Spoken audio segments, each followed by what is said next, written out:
Oh guys, meron tayong i-repair ngayon na washing machine. Ayan. Ang tatak na ito boss sharp.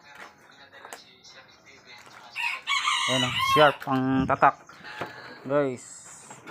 Ito sharp, di lang makita guys. Ayan. Dahil kupas na.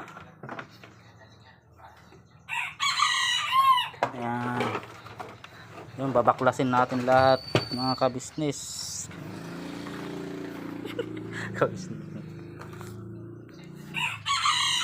Mga kabisnes naman na yun. Business na to mga kabisnes.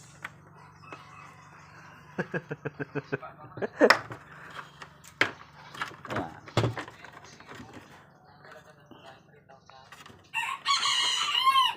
Ayan, tatanggalin natin to para mabaklas lahat yung mga wirings. Pipitin nyo lang to, napipita to yun.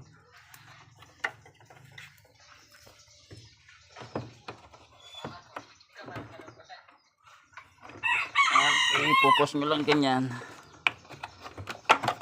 tigas yan para lumabas.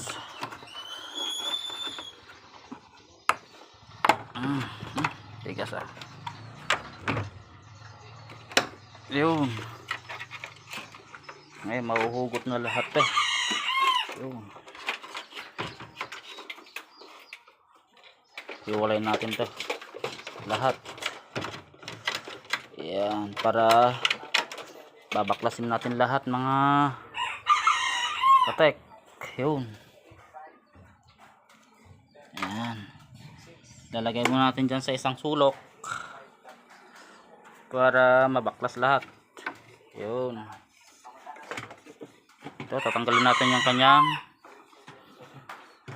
pressure switch. Yan, mamaya na lang.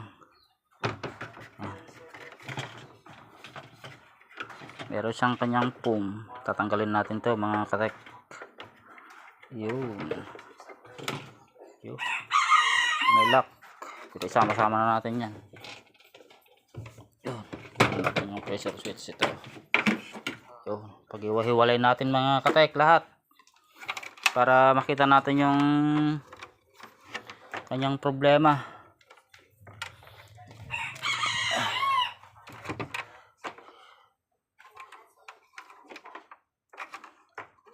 Hihiwalay kaya ito doon sa lakwan.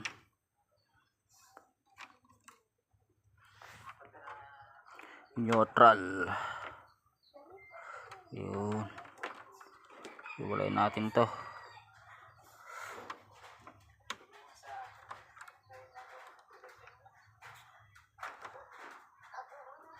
Pinakamaganda mga katek, putulin na natin to para mahiwalay. Ayan.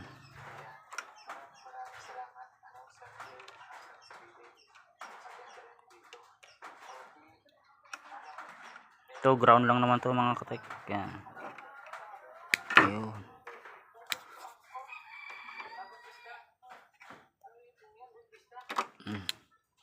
Ayan, para matanggal yung kanyang kuhan mga katek, para mahiwalay natin. Ayun.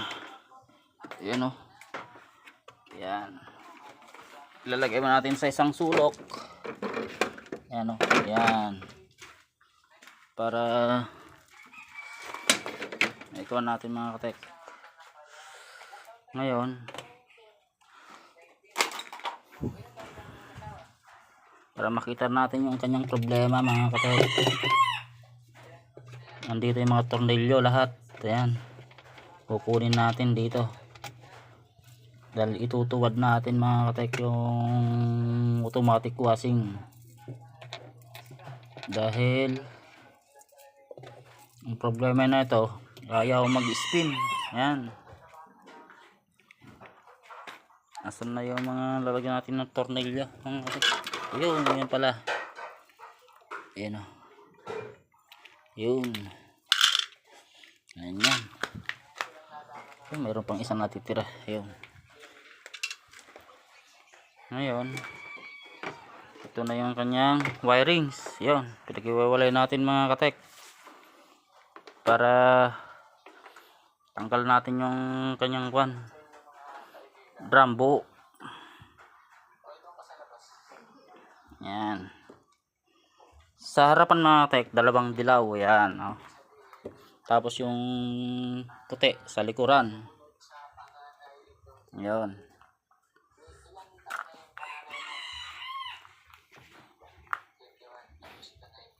Tanggalin natin mga katek ngayon to. Yan. Yung lahat yan tatanggalin natin mga katek. Ibaba natin. Post lang natin na ganoon mga katek. Oh. Yan. Para matanggal natin. Yan, ihilay lang pataas mga katek. Yun, medyo mabigat.